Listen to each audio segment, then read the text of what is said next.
ہماری 20 کروڑ روپے کی لاگت کا آپ بتاتے ہیں تو اس میں واقعی یہ ٹیلی تھون بھی کرنا پڑے گا. ایک ایک مخیر اسلامی بھائی کے پاس جا کر انفرادی کوشش بھی کرنی پڑے گی. یہ جتنے ناظرین اس وقت سن رہے ہیں نا وہ بھی یہ نہ سمجھے گا یہ ٹیلی تھون میں وہ نوٹوں کی برسات ہو جائے گی اور اس میں یہ 20 کروڑ ہو جائیں گے اور یہ سب بن جائے گا.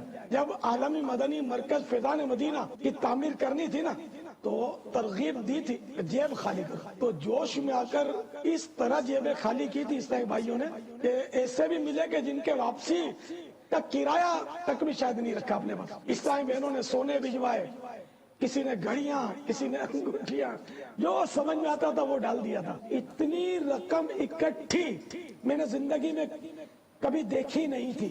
ایک وقت تھا کہ یہ انداز نہیں تھا, یہ چیزیں نہیں تھی, یہ وسائل نہیں تھے, یہ ذرائع نہیں تھے اور فیضان مدینہ کی جگہ خریدی گئی تھی. ایک وہ وقت تھا اور ایک آج کا ایک وقت ہے. آپ دونوں کو کیسا دیکھتے ہیں؟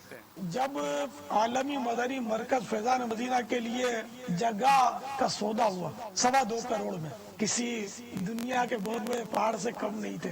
ایک بہت بڑی پارٹی کے پاس بڑا سرا لے کر ہم گئے, اس نے ایسا مان دیا جس کا میں کیا آپ کو بیان کروں گا. پھر آپس میں ہم نے اندازہ لگایا کہ یار یہ تو بہت دیوانہ ہے, 25 لاکھ تو کہیں نہیں گئے. پھر آج کا دن 25 لاکھ سے کیا 1 روپیہ بھی نہیں دیا. وہ ہمارا دور تھا. ہمارے بعض دیوانے سائیکلوں پر گھومتے تھے, 1-1 روپے کی رسیدیں پھاڑتے